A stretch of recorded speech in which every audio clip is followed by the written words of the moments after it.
నమస్తే అండి. తెలుగు ప్రజలకు ఈరోజు ఎక్కడ చూసినా ఖమ్మం జిల్లాలో జరిగిన ఒక పెద్ద సంఘటన, 12 ఏళ్ళ అమ్మాయి పైన జరిగిన సంఘటన పైన అమ్మాయి ఇప్పుడు నిమ్స్లో ట్రీట్మెంట్ తీసుకుంటుంది. చాలా క్లిష్ట పరిస్థితుల్లో ఉంది అమ్మాయి. మరి బీఆర్ఎస్ పార్టీ కార్యకర్త, కేసీఆర్ వీరాభిమాని అనేటువంటి మహమ్మద్ ఘోష్ మరి ఒక 12 ఏళ్ళ అమ్మాయి పైన ఇట్లా చేసిండు. ఆమెను 3 అంతస్తుల మీదకి వెళ్ళి కూడా తోచేసిండు. అతను చేసిన అఘాయిత్యం వేరే వాళ్ళకి చెప్తారని చెప్పి ఉద్దేశంతో చేసిండు అనేది ఇప్పుడు పెద్ద మొత్తంలో చర్చ జరుగుతుంది. మరి దీనిపైన ఇప్పటివరకు కేసీఆర్ గారు మరి తెలంగాణ జాతిపిత అని చెప్పుకునే వ్యక్తి, మరి 12 ఏళ్ళ అమ్మాయి మన్మరాలు లాంటిది, ఇప్పటిదాకా కేసీఆర్ స్పందించలేదు. మరి దీనిపైన స్పందించడానికి జనసేన నాయకుడు ఓయూజేఏసీ లీడర్, ఎప్పుడు సంచలనాలకు మారుపేరుగా ఉంటాడు అన్న సంపత్ నాయక్ అన్న అడిగి తెలుసుకున్నాం. మనతో కూడా అందుబాటులో ఉన్నాడు. అన్న నమస్తే. నమస్తే మైపాల్ అన్న, చెప్పండి అన్న, ఇప్పుడు మరి బీఆర్ఎస్ కార్యకర్త ఒక 12 ఏళ్ళ అమ్మాయి పైన ఇట్లా చేసిండు అనేది మీ దాకా వచ్చింది కదా మైపాల్? నాకు గత ఒక 2-3 రోజుల నుంచి నేను చూస్తున్నా, ఒక 12 ఏళ్ళ పాపం ఆ పిల్లలకు అసలు ప్రపంచం కానీ, లేకపోతే వ్యవస్థలు కానీ, లేకపోతే సమాజం కానీ ఎటువంటి తెలియదు. ఇవాళ బీఆర్ఎస్ పార్టీలో ఒక నాయకుడు, బీఆర్ఎస్ నాయకుడు మహమ్మద్ గౌస్ అనే 49 ఏళ్ళ నరరూప రాక్షసుడు అంటామా, లేకపోతే గండ్ర గొడ్డలి మొసలి అంటామా, లేకపోతే రాబంధువులు అంటామా, ఇవి కూడా సిగ్గుపడతాయి. రాబంధువులు కూడా సిగ్గుపడతాయి దీని మాట వింటే. మరి ఇప్పుడు నేను ఏమంటున్నా అంటే, గతంలో అనేక సందర్భాలలో జరిగినప్పుడు మనం అనేక విషయాలపైన మనం కొట్లాడినాం. ఇక ఆ సందర్భాలు మనం చెప్పొద్దు. హైదరాబాద్ కేంద్రంగా ఒక కూతురుని తండ్రి అంటే అత్యాచారం చేసి దాని తర్వాత అది ఎవరో వేరే వాళ్ళపైన వేయాలనుకున్నప్పుడు మనం విరోచితంగా పోరాడినాం. అదే పోయిన మియాపూర్ స్టేషన్ దగ్గర, పోలీస్ స్టేషన్ దగ్గర, దాంట్లో ఎవరున్నా కానీ వాళ్ళ తండ్రిని కూడా పట్టించిన చరిత్ర మనది. మనం అది చేపించినాం. అది ఎందుకంటే ఎల్బీ నగర్ విషయం కావచ్చు కానీ, లేకపోతే టేకు లక్ష్మి వాళ్ళ విషయం పైన మనం అనేక విషయాలపైన మాట్లాడినాం, బాగానే ఉన్నది. మొన్న బండి భగీరథ విషయానికి వచ్చేసరికి కేటీఆర్ గారు, అదేవిధంగా యావత్ 2 తెలుగు రాష్ట్ర ప్రజలందరూ, మీ అందరికీ నమస్కారం. నేను సంపత్ నాయకుని. ఈ విషయం పైన మనం మాట్లాడుకోవాలి, చర్చించాలి. అసలు పార్టీలు ఉన్నది ఎందుకు? ప్రజా సమస్యలపైన మాట్లాడడానికా, లేకపోతే దేనికి? లేకపోతే వ్యక్తిత్వ రాజకీయాలపైన, ఎవరైతే రాజకీయాలపైన లేకపోతే వ్యక్తులపైన కుట్రలు పనడానికా? నేను ఏమంటున్నా అంటే మిత్రులారా, రాజకీయంగా మీకు లబ్ధి కావాలంటేనేమో బండి సంజయ్ గారి కుమారుడి పైన మీరు ఏ విధంగా మాట్లాడిండ్రో కేటీఆర్ గారు మీ అందరికీ తెలిసిందే. అతన్ని అరెస్ట్ చేసే విషయంలో మహిళా సంఘాలు, విద్యార్థి సంఘాలు, ప్రజా సంఘాలు, దాని తర్వాత గతంలో ఉన్న టీఆర్ఎస్, ఇప్పుడున్న బీఆర్ఎస్ సైన్యము, దాని తర్వాత ఆర్ఎస్ ప్రవీణ్ కుమార్ లాంటి వాళ్ళతోని మీటింగ్లు పెట్టించిండ్రు, చర్చా వేదికలు పెట్టించిండ్రు, కేటీఆర్తో కూడా మాట్లాడిచ్చిండ్రు, మిగతా వాళ్ళందరూ మాట్లాడిచ్చిండ్రు. మరి కేటీఆర్ 12 ఏళ్ళ బాలిక పైన అత్యాచారం చేసి 3 అంతస్తుల బిల్డింగ్ పైనకెళ్ళి దొబ్బి వేసిండు. నీ పార్టీ నాయకుడు ఎవరైతే ఉన్నారో మహమ్మద్ గౌస్ అనే ఒక నరహంతక, కిరాతక, మొసలి రూపంలో ఉన్న మహమ్మద్ గౌస్ అనే వెధవగాడు, వాడు ఇంత పని చేస్తున్నా నువ్వేమైనా గడ్డి పీకుతున్నావా? నువ్వు ఇంకా స్పందించాలి కేసీఆర్. ఎంత దరిద్రం ఇది! పార్టీ నుంచి సస్పెండ్ కూడా చేయలే. ఎంత చెండాలం ఇది! మొన్నటికి మొన్న పైలట్ రోహిత్ రెడ్డి డ్రగ్స్ కేసులో పోయొచ్చిండు జైలుకు, ఆయనను సస్పెండ్ చేయలే, ఇప్పుడు గౌసును సస్పెండ్ చేయలే. అసలు కేసీఆర్ స్పందించని కూడా స్పందించాలి. మళ్ళీ కేసులో ఉన్న ఆడెవడో 22 ఏళ్ళ ఆ అబ్బాయి ఎవడో ఉన్నాడు, వాడు కార్లు వేసుకొని తిరుగుతాడు. వాడు కూడా, అతని పేరు నేను చెప్తా, మన వేరే ఛానల్ నుంచి కూడా కాల్ చేసినట్టు, వాడిని కూడా సస్పెండ్ చేయించాలి. అంటే నేను ఏమంటున్నా అంటే, రాజకీయంగా వీళ్లకు లబ్ధి చేకూర్చే విషయాలపైన ఇతను మాట్లాడతాడా? ఇతను పార్టీ ఉన్న దేనికి? మరి ఇతను పార్టీ ఒక లీడర్గా ఉన్న దేనికి? మరి ఇప్పుడు వర్కింగ్ ప్రెసిడెంట్గా ఉన్న దేనికి? ఇది మరి వర్కింగ్ ప్రెసిడెంట్ అనేది నువ్వు కేవలం ఏంది ఏమనంటే తెలంగాణ ప్రజల గురించి మాట్లాడుతున్నా అంటున్నావు. 10 ఏళ్ళు నీకు పరిపాలించినావు. మరి నేను ఒక మాట చెప్తా, తెలంగాణ గురించి చనిపోయింది మనము, తెలంగాణ గురించి కొట్లాడింది మనము, తెలంగాణ గురించి అమరులైంది మనము. వాళ్ళ ఇంట్లో ఎవరు అమరుడు కాలే. తెలంగాణ వచ్చిన తర్వాత కూడా అమరులైన మనమే ఉద్యోగాల గురించి. తెలంగాణ వచ్చిన తర్వాత లబ్ధి ఎవరైనా పొందినంటే అది మీరు 10 ఏళ్ళు మీరు పరిపాలించుకున్నారు, బాగున్నది. మరి బీఆర్ఎస్ పార్టీలో ఉన్న బీసీ బిడ్డలారా, మన బీసీ బిడ్డనైన ఒక రజక కులస్తురాలైన మన ఆడబిడ్డను అత్యాచారం చేసి మహమ్మద్ గౌస్ అనే ఒక వ్యక్తి వాడు ఈ విధంగా దాష్టికంగా పాల్పడుతుంటే మనం మాట్లాడలేమా? మన నాయకుడిని మనం అడగద్దా? మరి మిస్టర్ కేటీఆర్ నువ్వేం చేస్తున్నావు అని మీరు గల్లా బట్టి అడగరా? నువ్వేం చేస్తున్నావు? గుర్రం ఏంది గాడిద పళ్ళు తోముతున్నావా కేటీఆర్ నువ్వు? లేకపోతే ఏం మాట్లాడుకున్నావు? ప్రజాస్వామ్యంలో పార్టీలు ఉన్న దేనికి? నిజంగా అన్నా మీరు నా పార్టీలో కూడా ఈ విధంగానే ఒకసారి ఆరోపణలు వస్తే వెంటనే సస్పెండ్ చేయించినాం. వీళ్ళ దాంట్లో ఎమ్మెల్యేల మీద ఆరోపణలు వచ్చినాయి, మంత్రుల మీద వచ్చినాయి. అంటే అరే ఆ బెల్లంపల్లి చెన్నైకి సంబంధించింది చాలా మంది బయటకు వచ్చి చెప్పారు. దాని తర్వాత వాళ్ళని సస్పెండ్ చేయలే. బాలకసుమన్ మీద కూడా ఒక అమ్మాయి వీడియో రిలీజ్ చేసింది. భూపాలపల్లి మాజీ ఎమ్మెల్యే గండ్ర వెంకటరమణారెడ్డి మీద కూడా ఒక లేడీ కేసీఆర్ని డైరెక్ట్ కలిసినా పని కాలే. ఇట్లా చాలా మంది ఇప్పుడు బీఆర్ఎస్లో ఉన్న వాళ్ళ మీద చాలా ఉన్నాయి. ఇప్పుడు శ్రీరెడ్డి పార్కాయత్కు జీవన్ రెడ్డి వస్తుంటాడు చేస్తుంటాడు అని ఆమెనే చెప్పింది, మనం చెప్పలేదు. అంటే వాళ్ళకి మహిళలు అంటే ఎట్లా ఉంటుందని చెప్పి నేను ఏమంటున్నా అంటే మైపాల్ ఇప్పుడు ఇద్దరు మేజర్లు అయినప్పుడు ఆ కేసులలో జరిగింది అది వేరే అనుకున్నాం. అవును, వాళ్ళది అది వేరే సబ్జెక్ట్ అనుకున్నాం. మైనర్ బాలిక కదా, మళ్ళీ అత్యాచారం చేయడము, మీడంతస్తుల మీద ఎత్తేయడము, చిన్న పిల్ల 12 ఏళ్ల బాలిక కదా, 12 ఏళ్ల బాలికను తీసుకుపోయి చేసిన పని చేసి చంపివేయాలని చెప్పి అంటే 3 ఏళ్ళు అంటే ఇప్పుడు మైపాలో మాట్లాడుతాడో లేకపోతే సంపద నాయకు మాట్లాడడం కాదు, ఇది బాధతో మాట్లాడుతున్న బీఆర్ఎస్ మిత్రులారా. నేను ఎప్పుడైనా మన వాళ్ళపైన కానీ బీఆర్ఎస్ నాయకులలో అనేక మంది నా మిత్రులు ఎక్కున్నారు. నేను ఏదైనా నిజాన్ని నిర్భయంగా మాట్లాడాలనేది ఒకటే తాపత్రయం. అంటే బండి సంజయ్ గారి కుటుంబంలో బండి భగీరథ విషయంలో ఉన్న ఎంథ్యూజియాజం కానీ లేకపోతే ఆ ఉత్సాహం కానీ లేకపోతే ఆ ఉరకలెత్తే రక్తం కానీ కేటీఆర్కి working president BRS party working ప్రెసిడెంట్గా ఉన్న కేటీఆర్ గారికి ఇది ఈ ఖమ్మం విషయం కనిపించట్లేదా? ఎందుకు నువ్వు మాట్లాడటం లేదు? ఎందుకు సస్పెండ్ చేస్తలేవు? ఎందుకు నువ్వు నోరు మెదుపుతలేవు? ఎందుకో ఇప్పుడు బండి సంజయ్ గారు నేను ఒకటే అంటున్నా, ఎన్కౌంటర్ చేయాలి వీన్ని. నీకు చెప్పే దమ్ముందా కేటీఆర్?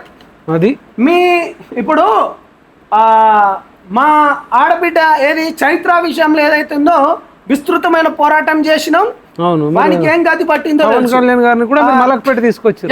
పవన్ కళ్యాణ్ గారు వేల మంది వచ్చారు అక్కడ వచ్చేటట్టు మిగతా రాజకీయ పార్టీలు అప్పుడు రేవంత్ రెడ్డి గారు ప్రతిపక్షంలో ఉన్న వాళ్ళు, దాని తర్వాత ఈటలను కూడా వేరే దాంట్లో ఉన్న అందరినీ తీసుకొని వచ్చేటట్టు చేసినాం. ప్రియాంక రెడ్డి గారి విషయంలో కూడా మనం అదే విషయం చేసినాం. టేకు లక్ష్మి గారి విషయంలో కావచ్చు, లేకపోతే భూపాలపల్లి సంబంధించిన విషయంలో కావచ్చు. నేను ఏమంటున్నా అంటే కేటీఆర్ నీకేమాత్రం చిత్తశుద్ధి ఉందా? మహమ్మద్ గౌసున్ అనే ఆ వ్యక్తిని, ఆ నరరూప రాక్షసుని నీ పార్టీ నుంచి మేము చేయడం కాదు, ఇప్పుడు గిర్నాలు మేము చేయడం కాదు, నీ పార్టీ నుంచి నీ మహిళా లోకాన్ని, నీ విద్యార్థి లోకాన్ని, నీ యువజన విభాగాన్ని, నీ పార్టీని మొత్తాన్ని వాడిని ఎన్కౌంటర్. నీకేమాత్రం తెలంగాణ ప్రజల పైన చిత్తశుద్ధి ఉండి తెలంగాణ వ్యవస్థను ప్రజాస్వామ్యాన్ని గిట్ట నువ్వు మంచిగా ఏంటిది ప్రజాస్వామ్యాన్ని నువ్వు అనుకరిస్తూ ఉంటే నీ పార్టీతోని నువ్వు రేపు మీటింగ్లు ఏంది ధర్నాలు ధర్నాలు పెట్టు. ఆర్ఎస్ ప్రవీణ్ కుమార్ గారితో ధర్నాలు పెట్టించి వాడిని ఎన్కౌంటర్ చేయాలని చెప్పు. నడి రోడ్డు పైన ఎన్కౌంటర్ చేయాలి, లేకపోతే ఉరిశిక్ష చేయాలని చెప్పు. ఏం నోట్లు ఏమైనా తాళం వేసుకున్నావా, లేకపోతే నోట్లు ఏమైనా ఫెవికాల్ వేసుకున్నావా? మీరు ఇలా స్టేటస్ కూడా పెట్టినట్టున్నారు. కేటీఆర్ నీ నోరు మూతబడ్డదా? అదే కదా మరి. చెప్పండి అన్న, మరి హరీష్ రావు పరామర్శించిన నిమ్స్లో బాధితుల తరపున పోరాటం చేస్తుండే, ఏం చెప్తారు మీరు? ఒకసారి హరీష్ రావు గారి మాటలు విందాం.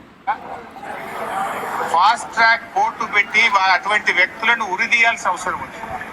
ఇలాంటి తప్పులు మళ్ళీ ఎవడన్నా చేయాలంటే భయపడాల్సిన పరిస్థితి రావాలి. మంచి డిమాండే కదా హరీష్ రావు అడిగింది. ఎంత దుర్మార్గం. కాదు, తెలంగాణ గురించి కొట్లాడి 100 కేసులు వేసుకొని నీ చేతిలో అధికారం ఇస్తే హరీష్ రావు ఏం చేసినావు నువ్వు? మరి 10 ఏళ్ళు ఏం పీకిండ్రు? గడ్డి అని పీకిండ్రా? నేను ఒక తెలంగాణ ఉద్యమకారునిగా అడుగుతున్నా, తెలంగాణ విద్యార్థి నాయకుడిగా అడుగుతున్నా, తెలంగాణ గురించి 100 అంటే కేసులైన లెక్క అడుగుతున్నా. 10 ఏళ్ళు నీకు అధికారం ఇచ్చింది దేనికి? మేము ఇట్లాంటి నివారించడానికి నీకు అప్పుడు తెలియదా? నీ రాష్ట్రంలో ఉన్నప్పుడు మందు, ఉమ్మడి రాష్ట్రంలో ఉన్నప్పుడు లిక్కర్ ఎంత అమ్ముడు పోయింది, ఉమ్మడి రాష్ట్రం అసలు ఆ 19 అప్పుడున్న ఆ జిల్లాలన్నీ ఎగిరిపోయినాయి. ఆ జిల్లాలన్నీ ఎగిరిపోయి హాఫ్ ఆఫ్ ది కంటే ఎక్కువనే ఎగిరిపోయినాయి. ఎగిరిపోయి ఉన్నప్పుడు నీకు తెలంగాణ రాష్ట్రం ఏర్పడిన తర్వాత నువ్వేం చేసినావు? లిక్కర్ ఎంత దందా పెరిగింది, గంజాయి ఎంత పెరుగుతుంది. ఇవాళ రాష్ట్రంలో మీ రాష్ట్ర ప్రభుత్వం ఉన్నప్పుడు, మీకు అధికారం ఇచ్చినప్పుడు మీరు ఎక్కడెక్కడో తిరిగేది. మీరు మా విద్యార్థుల చావుల మీద మీరు, మీ ఫ్యామిలీ అంతా బాగుపడ్డది. మీ ఫ్యామిలీలో ఎవరు ఏం పోలేదు. పోయింది సచ్చిన వాళ్ళు దాంట్లో మొత్తం మా వాళ్ళు. అంటే నీకు అధికారం ఇచ్చి మా పైన మేము తన్నించుకున్నాం కదా. నువ్వు ఇప్పుడు ఫాస్ట్ ట్రాక్ల గురించి అడుగుతున్నావు. అప్పుడు ఎందుకు అడుగుతలేవు నువ్వు? ఒక్కనాడు నచ్చిందా? ప్రభుత్వం వీళ్ళదే కదా. టేకు లక్ష్యం విషయంలో వచ్చిందా?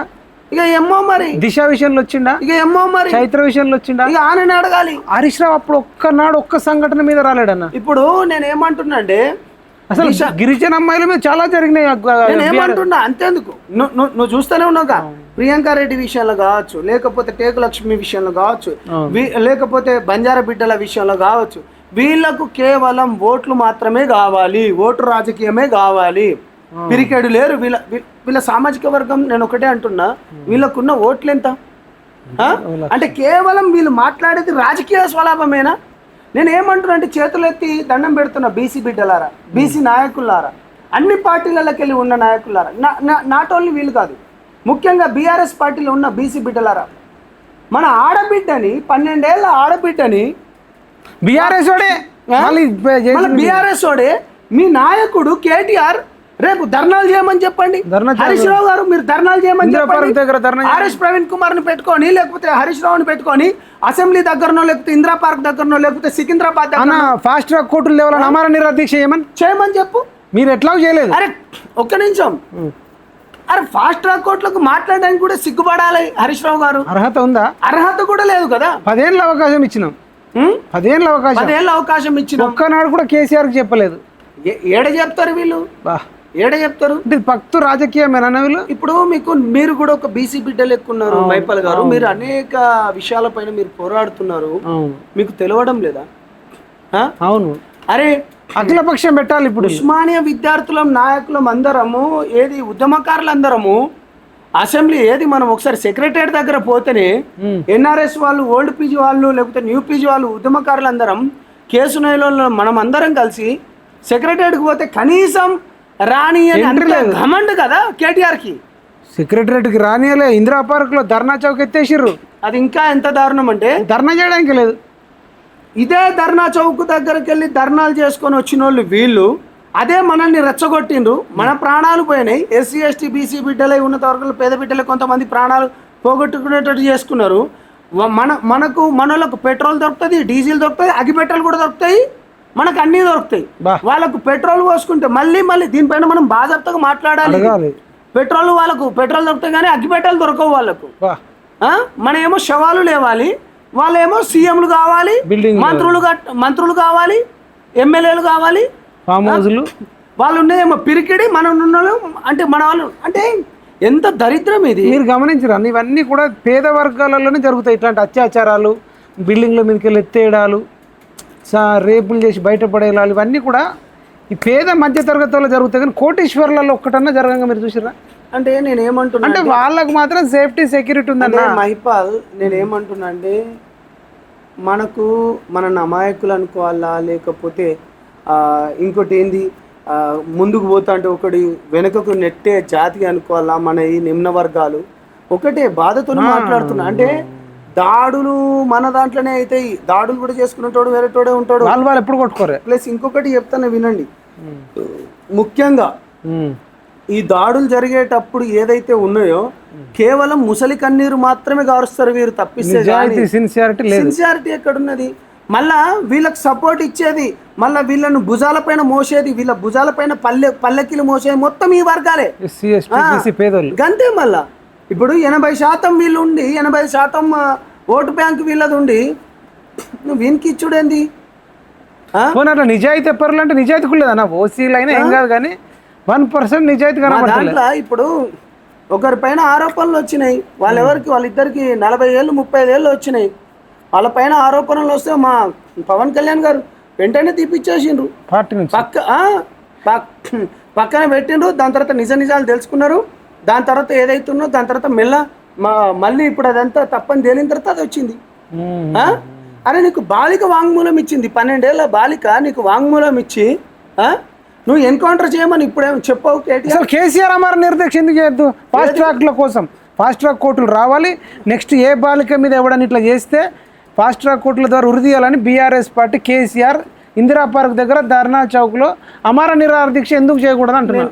ఆయన ఏడ చేస్తాడు, చేయడని పందెము, రాడని పందెము, ఫామ్ హౌస్ని కూకుంటాడని పందెము. ఇంతమంది చచ్చిపోయినా చలించడా? అరే నీకు మన ఇట్లాంటి ప్రధాన ప్రతిపక్ష నాయకుడు ఎందుకన్నా? జీతాలు అన్ని దగ్గర 35 మంది చనిపోయారు. వచ్చిండా రావు గారు? వచ్చిండా? రాలే. ఇక్కడ వాళ్ళకి సంబంధించిన వాళ్ళకైతేనేమో పోతాడు, వాళ్ళకి సంబంధించిన వాళ్ళ వ్యక్తులకైతే అప్పుడు పోతారు తప్పిస్తే. కానీ మన తెలంగాణ బిడ్డలు ఇంతమంది చనిపోయినప్పుడేమో రారు వీళ్ళు. ఇంత దారుణంగా ఉంటుంది వీళ్ళది. అంటే నేనేమంటున్నా, తెలంగాణకు శ్రీరామ రక్షణ చెప్పి మళ్ళీ నేనేమంటున్నా అంటే ఓటు బ్యాంకు రాజకీయాలే చేస్తారు వీళ్ళు, మిగతా రాజకీయాలు ఏది ఉండదు. భక్తు రాజకీయం. ఇప్పుడు ఆ చాముండి యాగం అని చేస్తారు, దాని తర్వాత మిగతా యాగాలని చేస్తారు. ఎందుకంటే ఇప్పుడు హిందువులు ఎక్కువ ఉన్నారు కాబట్టి వాళ్ళ ఓట్లు కావాలి. ఇప్పుడు కేటీఆర్ అంటాడు శ్రీరామ్ జై శ్రీరామ్ అంటే అది మనకు భోజనం పెట్టదు, అదేమైనా కడుపు నిండుతుందా అది అన్నాడు. మళ్ళీ ఈడ్చి తంతేనేమో మళ్ళీ అదే ఆ గుళ్ళ దగ్గరకు వచ్చి తింటారు. అంటే జనాలకు అవేర్నెస్ పెరిగింది. మరి కాదన్న జై శ్రీరామ్ అనొద్దు అన్నాడు కదా, మరి జై కేసీఆర్ అని ఎందుకు అంటారు? జై కేసీఆర్ అంటే కడుపు నిండుతుందా? అసలు ఆయన వచ్చి అన్నం పెడుతుండే ఎవరికన్నా? మరి మన ప్రజలు ఇంకా కొందరు జై కేటీఆర్ అంటారు, కొందరు జై కేసీఆర్ అంటారు. వాడు ఎవడన్నా మనకు మరి దేవుడన్నా మనకు భోజనం అన్నా పెడతారు గుడికి పోతే. అంటే నేనేమంటున్నా అంటే వీళ్ళ అంటే కేసీఆర్కు జై కొట్టాలి, శ్రీరాముడికి జై కొట్టద్దు. అదే కదా ఇప్పుడు మన వ్యవస్థలను నాశనం చేయాలి అంటే మన దేవి దేవతలను నాశనం చేయాలి. లేకపోతే వీళ్ళు ఏంటంటే వీళ్ళు భక్తు రాజకీయ నాయకులు కదా, ఏంటంటే మన సంస్కృతిని నాశనం చేయాలి. ఒకవేళ నిజంగా సంస్కృతి పైన దాడి అంటే మన పార్టీ పైన ఎక్కువ దాడి జరుగుతుంది అనుకున్నప్పుడు కపట నాటకాలు ఆడాలి. ప్రాంతాన్ని వాడుకుంటారు, లెఫ్ట్ వాళ్ళని వాడుకుంటారు, లెఫ్ట్ రైటుని, సంస్కృతిని, అందరినీ నిమ్నజాతి వర్గాలను ఎస్సీని వాడుకుంటారు, ఎస్టీని వాడుకుంటారు, బీసీని వాడుకుంటారు, అవసరం అంటే రెడ్డిని వాడుకుంటారు. నాస్తికులను ఎక్కువ వాడతారు వీళ్ళు. అరే వీళ్ళది నాస్తికులకు బాగా ఎంకరేజ్ చేసే పార్టీ బీఆర్ఎస్ పార్టీ. భక్తు రాజకీయ నాయకులే వీళ్ళు, ప్రజలకు మంచి చేసేటోళ్ళు కాదు. నేను ఏమంటున్నా అంటే నిజంగా కేటీఆర్ గారు ఇవి తగ్గాలి అంటే ఏం చేయాలి మరి? ఇప్పుడు ఈ బాలికల పైన, మైనర్ బాలికల పైన నేను ఏమంటున్నా అంటే నిజంగా మహమ్మద్ గౌస్ గారు షరియా చట్టాలు వీళ్ళు కావాలని కొంతమంది అంటున్నారు కదా. ఇప్పుడు ఆ చట్టాలు కావాలని ఇప్పుడు పక్క రాష్ట్రంలో కూడా ఇక్కడిక్కడ మరి అంటున్నారు కదా. ఆ చట్ట ప్రకారం ఏమైనా వాళ్ళ దాంట్లో వాళ్ళు ఏమైనా చేస్తారా? లేకపోతే నేను ఒకటే మళ్ళీ కేటీఆర్ గారికి హరీష్ రావుకు నేను ఒకటే సవాల్. కేసీఆర్ మీరు మర్చిపోయారు, కేసీఆర్ ఇంకా జనాలే మర్చిపోయినారు కదా, అసెంబ్లీకే వస్తలేడు కదా. నేనేమంటున్నా అంటే ఏ మాత్రం చిత్తశుద్ధి ఉంటే, నేను మళ్ళా ఇది రిపీట్ ఎందుకు చేస్తున్నానంటే ఇప్పుడు విద్యార్థి సంఘాలు లేక మనమో లేకపోతే మిగతా రాజకీయ పార్టీ లేక మనం కాదు, నీ పార్టీ ఓడి చేసిండు కాబట్టి, నీ దాంట్లో నీ నాయకుడు చేసిండు కాబట్టి, నీకు అత్యంత ఆప్తుడైన నీ ప్రియతమ ఖమ్మం నాయకుడు మహమ్మద్ గౌస్ చేసిండు కాబట్టి చిత్తశుద్ధి ఉంటే వాడిని ఎన్కౌంటర్ చేయాలని చెప్పు. నువ్వు ధర్నాలు కూర్చో, నువ్వు రాస్తారోకలు కూర్చో, నీ విద్యార్థి సంఘాలతోని నీ యువజన సంఘాలతోని నువ్వు పిలుపునియాలనుకొని నేను సవాల్ విసురుతున్నా కేటీఆర్. డెఫినెట్గా చెప్తున్నా. సో 2 తెలుగు రాష్ట్ర ప్రజలారా నేను ఒకటే చెప్పదలుచుకున్నాను, నేను మళ్ళీ చెప్పదలుచుకున్నాను. రాజకీయ పార్టీలు ఉన్నాయి ప్రజల సంక్షేమం గురించి, రాజకీయ పార్టీలు ఉన్నాయి ప్రజల బాధలను హక్కున చేర్చుకొని వాళ్ళకు మంచి చేయడానికి. అదేవిధంగా రాజకీయ పార్టీలు ఉన్నాయి ప్రజలకు ఏ కష్టం వస్తే ఇప్పుడు ఒక ఎమ్మెల్యేకి ఒక 2 లక్షల మంది, ఒక ఎంపీకి ఒక 6 లక్షలు 7 లక్షల మంది ఎందుకుంటారంటే మా ప్రతినిధిగా, మా గొంతుకగా నువ్వు అసెంబ్లీలో మాట్లాడు, మా గొంతుకగా నువ్వు పార్లమెంట్లో మాట్లాడు అనే నేను పంపిస్తారు. నీకు దీంతో పాటు నీకు జీతం ఇప్పిస్తాం, బుగ్గ కార్లు కూడా ఇస్తారు, దాని తర్వాత నీకు గన్మెన్లను ఇస్తారు.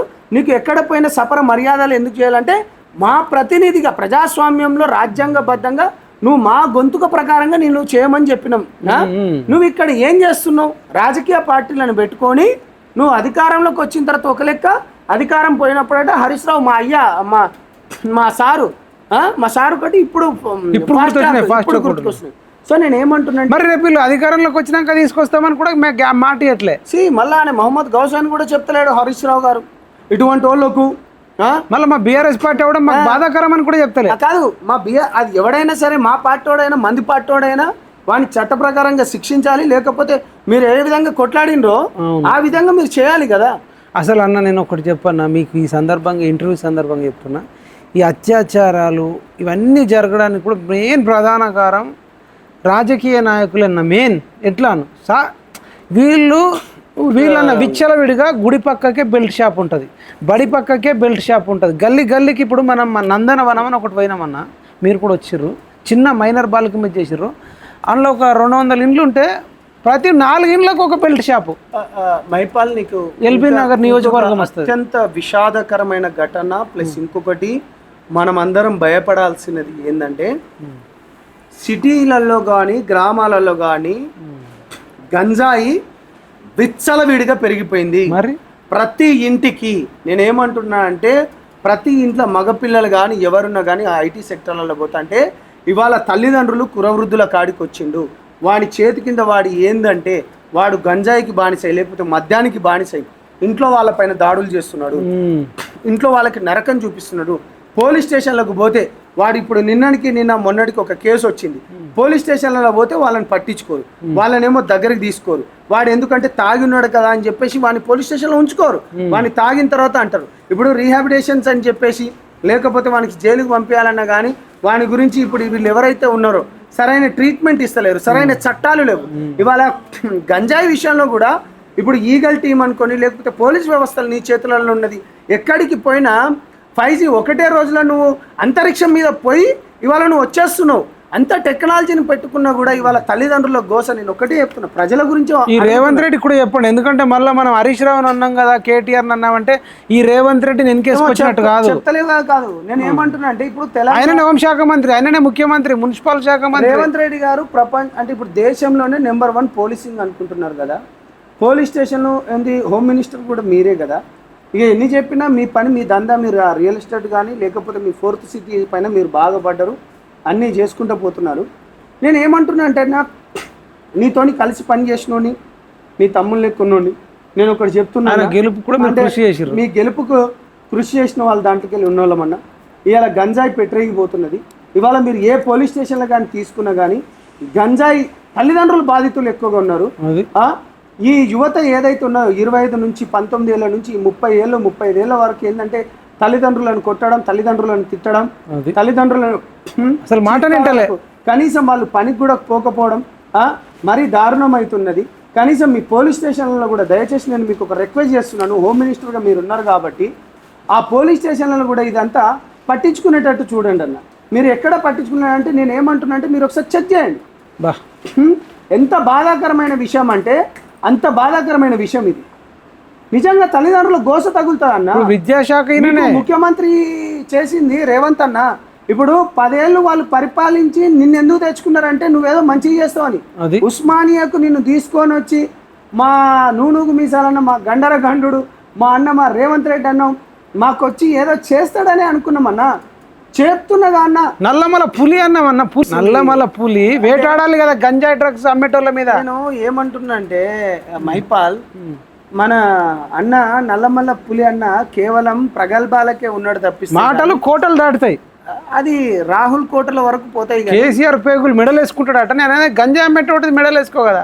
ఇప్పుడు ఆ పేగులు మెడలేకేసుకుంటావు, వేసుకో, అది నీకు సంబంధించిన, అది నీ భాష. కానీ అంటే నేను ఏమంటున్నా అంటే, తల్లిదండ్రులు హరిఘోషపడుతున్నారు, మనశ్శాంతి లేదు, చెప్పలేకపోతున్నారు. అపార్ట్మెంట్లలో కానీ లేకపోతే ఇంకెక్కడ కానీ లేకపోతే ఇళ్లలో కానీ వీళ్ళ ఈ గంజాయిలో వీళ్ళు ఏంటంటే, వాడు ఏమంటే మొన్నటికి మొన్న ఇప్పుడు పొరగాళ్ళు కూడా ఎంత క్రిమినల్గా తయారవుతుండ్రు. నేను ప్రధానంగా ఏం చెప్పాలనుకుంటున్నా అంటే, యువత పెడదారి పట్టిపోవడానికి గతంలో 10 ఏళ్ళు పరిపాలించిన బీఆర్ఎస్ ప్రభుత్వం కావచ్చు, లేకపోతే ఇప్పుడున్న 3 ఏళ్ళు అవుతుంది అనుకుంటా రేవంత్ రెడ్డి గారి ప్రభుత్వం వచ్చేసి. నేను ఏమంటున్నంటే మీరు చేయాల్సినవి ఏంటంటే ముఖ్యంగా ఈ యువతలో ఈ గంజాయి కానీ లేకపోతే బెల్ట్ షాపులు కానీ గంజాయి బాధితులు మరీ ఎక్కువైనరు. సో దీన్ని మీరు ఎంత వేగవంతంగా మీ డిపార్ట్మెంట్ను వాడితే అంత వేగవంతంగా వాడాలని గౌరవనీయులైన రేవంత్ రెడ్డి గారికి నేను ఒకటే కోరుకుంటున్నాను. ఇక ముఖ్యంగా బీఆర్ఎస్ పార్టీలో ఉన్న గండరగండు గొడ్డపారైన కేటీఆర్ గారికి నేను ఒక రిక్వెస్ట్ చేస్తున్నాను.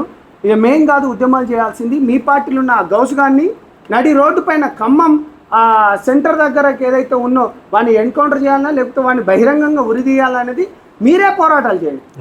మీరు పోరాటాలు చేయాలి. అదేవిధంగా పోలీస్ వ్యవస్థను కానీ నేను గవర్నమెంట్ను కానీ నేను ఒకటే రిక్వెస్ట్ చేసుకుంటున్నాను, వీళ్ళందరిపైన ఫాస్ట్ ట్రాక్ కోర్టులు కానీ లేకపోతే మహిళల విషయంలో కూడా అనేక భద్రతలతో పాటు తల్లిదండ్రులకు కూడా విముక్తి, అంటే ఇటువంటి గంజాయి బ్యాచ్గాలతో విముక్తి కలిగిస్తారని నేను ఒక విద్యార్థి నాయకునిగా లేకపోతే ఒక పార్టీలో ఉన్న జనసేన రాష్ట్ర నాయకులుగా నేను మీకు ఒక ప్రభుత్వానికి కూడా రిక్వెస్ట్ చేస్తున్నాను. మీ ఛానల్ ద్వారా కూడా ఇది ప్రజలలో తీసుకుపోవాలని తల్లిదండ్రులకు కూడా నేను అనుకుంటున్నాను. Thank you Mypal. Thank you. ఇదండి సంపత్ నాయకన్నతో ఈ సంచలన ఇంటర్వ్యూ. నాకు కూడా ఈ కేసు మొత్తం చూసిన తర్వాత ఏమర్థమవుతుందంటే ఇట్లాంటి కేసులు అనేకం జరుగుతున్నాయి. ఒక్క కేసు బయటకు వచ్చింది, ఇంకా బయటకు రాని కేసులు ఎన్నో ఉన్నాయి. ఈ మెయిన్గా జరగడానికి గత ప్రభుత్వము ఈ ప్రభుత్వము వీళ్ళు విచ్చలవిడితనంగా బెల్ట్ షాపులు అంటే మద్యము వేరులై పారడము, గంజాయి డ్రగ్స్ ఏరులై పారడం వల్ల 90% ఆఫ్ ది క్రైమ్స్ మత్తులోనే జరుగుతున్నాయి. ఇప్పుడున్న యువత ఒకప్పుడు భగత్ సింగ్ లాంటి వాళ్ళు, అల్లూరి సీతారామరాజు లాంటి వాళ్ళు, సుభాష్ చంద్రబోస్ లాంటి వాళ్ళు, చంద్రశేఖర్ ఆజాద్ లాంటి వాళ్ళు, లేకపోతే శ్రీకాంతాచారి లాంటి వాళ్ళు, యాదయ్య లాంటి వాళ్ళు అనేక మంది పోరాటాలు చేశారు. కానీ వీళ్ళు ఏం చేస్తున్నారు అంటే ఇప్పుడున్న యువత అంటే వాళ్ళ తప్పు కాదు, ఈ ప్రభుత్వాలే వాళ్ళను వాంటెడ్గా గంజాయికి డ్రగ్స్కు మత్తులోకి మద్యం మత్తులోకి తీసుకెళ్ళి వాళ్ళ కుటుంబాల నుంచి వాళ్ళని దూరం చేస్తుర్రు. ఈ నేరాలు జరగడానికి ప్రధాన కారణం ఈ రాష్ట్ర ప్రభుత్వం, ఈ రాష్ట్ర ప్రభుత్వంలో ఉన్న క్యాబినెట్ మంత్రులు, గత క్యాబినెట్ మంత్రులు. నాకేమనిపిస్తుందంటే మహమ్మద్ గౌస్తో పాటు కేసీఆర్ను, కేటీఆర్ను, హరీష్ రావును, రేవంత్ రెడ్డిని ఈ నలుగురిని కూడా వీలైతే చట్టపరంగా శిక్షలు వేసేటట్టు బలమైన చట్టాలు రావాలి. వీళ్ళు విచ్చలవిడితనంగా ఈ మద్యాన్ని ఏరులై పారించుకుంటా క్రైమ్ తగ్గాలంటే ఏడికెళ్ళి తగ్గుతుందండి. అదేవిధంగా విద్యా వ్యవస్థలో మార్పులు రావాలి. ఇంకా పాతకాలపు విద్యా వ్యవస్థనే ఉంది, సంస్కారం లేదు, సభ్యత లేదు, విలువలు లేవు, ఎట్లా పడితే అట్లా బిహేవ్ చేస్తూ ఉన్నారు. అదేవిధంగా అంటే పాతకాలపు చట్టాలు మారాలి, పాతకాలపు విద్య మారాలి. అదేవిధంగా పిల్లలకు ఎడ్యుకేషన్ ఎట్లనో పేరెంటింగ్ ఎడ్యుకేషన్, పెద్దవాళ్ళకు కూడా ఎడ్యుకేషన్ అవసరం. ఇప్పుడు మహమ్మద్ గౌస్ లాంటి వాడికైనా ఇట్లాంటి వాళ్ళు ఇంకా లక్షల మంది మార్కెట్లో ఉన్నారు, వ్యవస్థలో ఉన్నారు. కాబట్టి అవేర్నెస్ ప్రోగ్రాంలు తీసుకురావాలి. సంబంధిత మండలం ఎస్ఐలు, కానిస్టేబుల్, సిఐలు ప్రతి రోజు ఏదో ఒక గ్రామానికి వెళ్ళి, సిటీలో అయితే గల్లీ, ఊర్లలో అయితే ఒక గ్రామానికి వెళ్ళి ఇగో మైనర్ల మీద ఇట్లా చేస్తే రేపు ఫాస్ట్ ట్రాక్ కోర్టులు తెస్తున్నాం, వాడి కాళ్ళు ఇరిచేస్తాము, చేతులు నరికేస్తాము, చెవులు కోసేస్తాము, వాని గొంతు కోసేస్తామని చెప్పేసి వీళ్ళు ఎప్పటికప్పుడు రోజుకో గ్రామానికి తిరుగుకుంటా నెలల ఆ మండలం మొత్తం కవర్ అయ్యేటట్టు చేస్తే, పోస్టర్లు వేస్తే, సినిమాలు రిలీజ్ అయినట్టు వేసినట్టు ఇప్పుడు మహమ్మద్ గౌస్ను రేపు భవిష్యత్తులో ఉరిదీస్తున్నాం. ఇదే ఉరిదీసినట్టు ప్రతి సినిమా థియేటర్లలో కానీ, మార్కెట్లలో కానీ, ప్రజలుండే బస్ స్టేషన్లలో, రైల్వే స్టేషన్లలో అంతటా వేస్తే తప్ప ఈ నేరాలు తగ్గవు. ఇప్పటికే ఇంకా మార్కెట్లో చాలామంది సంచరిస్తున్నారు. ఇక నుంచైనా మా ఇంటర్వ్యూ చూసిన తర్వాత ఈ హోంశాఖ మంత్రి రేవంత్ రెడ్డి ఈ నిర్ణయం తీసుకొని పోలీసులను అలర్ట్ చేయాలని, ఈ ఎమ్మెల్యేలకు, ఎంపీలకు, మంత్రులకు పోలీసులు లేకపోయినా ఏం కాదు కానీ గ్రామాలలో వెళ్ళాలి, ఈ బెల్ట్ షాపులని బగలగొట్టాలి, గంజాయి డ్రగ్స్ మొత్తం నివారిస్తే తప్ప ఈ నేరాలు తగ్గవని ఆ మహమ్మద్ గౌస్ను కఠినాతి కఠినంగా ఫాస్ట్ ట్రాక్ కోర్టు ద్వారా రేపు కాళ్ళు చేతులు నరికి వాన్ని గ్రామం దింపాలని కోరుకుంటూ ఈ వీడియోని ఎక్కువ మందికి షేర్ చేయాలని, కేసీఆర్ గారు స్పందించేదాకా మరి ప్రతి ఒక్కళ్ళం పోరాటం చేయాలి. ఈ కేసీఆర్ స్పందించలే, రేవంత్ రెడ్డి స్పందించలే అంటే వీళ్ళు పెద్ద పైల్వాన్లు అనుకుంటురా? చూద్దాం మన యువత జెన్జీ ఏందో. రేవంత్ రెడ్డి, కేసీఆర్ స్పందించేదాకా జెన్జీ ఈ వీడియోలు షేర్ చేయాలని కోరుకుంటూ ఇంకా ఏం మాటలు లేవు.